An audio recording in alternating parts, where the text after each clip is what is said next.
Que legal, pastor. O senhor teve muita experiência no Brasil com abertura de igrejas, com fortalecimento do corpo de liderança. O senhor desenvolveu muitas escolas pastorais, ministeriais. O senhor foi um grande líder no Brasil.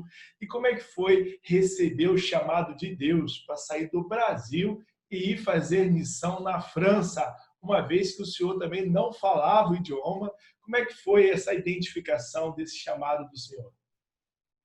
Eu gosto de começar isso lembrando meu tempo, o tempo onde eu tinha meus 16 anos, ou até menos do que isso, quando Deus colocou no meu coração uma vocação missionária.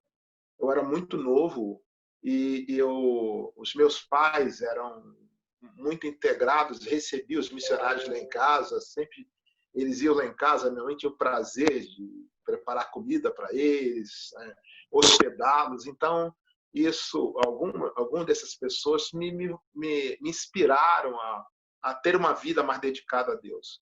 E os anos se passaram, Deus construiu para mim um caminho de vida diferente do que simplesmente uma entrega missionária. Na realidade, eu fui trabalhar profissionalmente e a primeira formação que eu tive foi a formação teológica. Me envolvi no ministério, foi como você acabou de dizer, tive uma vida ativa como pastor de igreja, formação de líderes. E eu estava em curso de consolidar minha vida a partir da minha aposentadoria, da minha vida secular, porque eu tinha, nesse período todo, eu conjuguei as duas coisas, minha vida profissional e minha vida ministerial.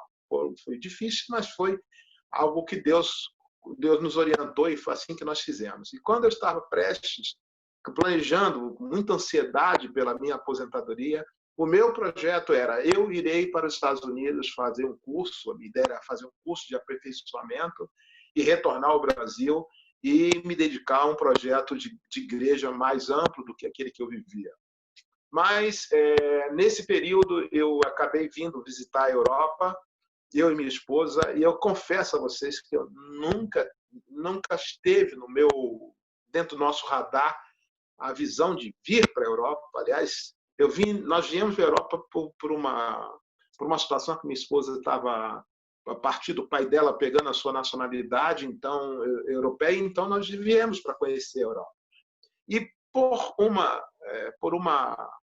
não vou dizer acaso, mas foi uma engenharia de Deus, se eu posso dizer assim, nós acabamos pisando na França. E antes de pisar na França, quando estávamos sobrevoando para pousar em Paris, o Espírito Santo falou no meu coração algo muito forte. Eu virei para minha esposa e falei assim, se você vier morar nessa cidade, não se assuste. Ela olhou para mim assustada, mas de onde você tirou isso? Eu falei assim, eu não sei, é algo que eu senti no meu espírito, eu quero compartilhar com você. E nós viemos a Paris e fomos visitar, e eu realmente, por mais que Paris seja uma cidade rica, bela, cheia de coisas, os meus olhos não eram aqueles olhos de um turista, eram os olhos diferentes. E quando eu estava caminhando, num sábado à noite, o Espírito Santo me fez ouvir, me falou de uma forma muito intensa no meu coração. E as palavras eram, escuta o choro dessa gente. Aquilo foi muito forte para mim. Aquilo foi uma experiência que eu não tinha tido antes. Eu falei assim, eu já tinha ouvido Deus falar sobre chamado, mas aquela forma de Deus me abordar foi algo muito intenso. Eu comecei a chorar e eu quando voltei para o Brasil, eu já não tinha mais dúvida. Deus tinha nos chamado para a França. E aí foi quando eu comecei a estudar francês, comecei fazer algo que não estava dentro. E nesse período eu era pastor de uma igreja, eu tive que trabalhar para ter um substituto e construir essa saída, né? Porque eu não podia sair simplesmente, eu estava à frente da igreja. Então foi uma experiência muito, muito interessante, esse chamado de Deus, e eu tenho convicção de que Deus nos colocou e nos plantou nessa terra.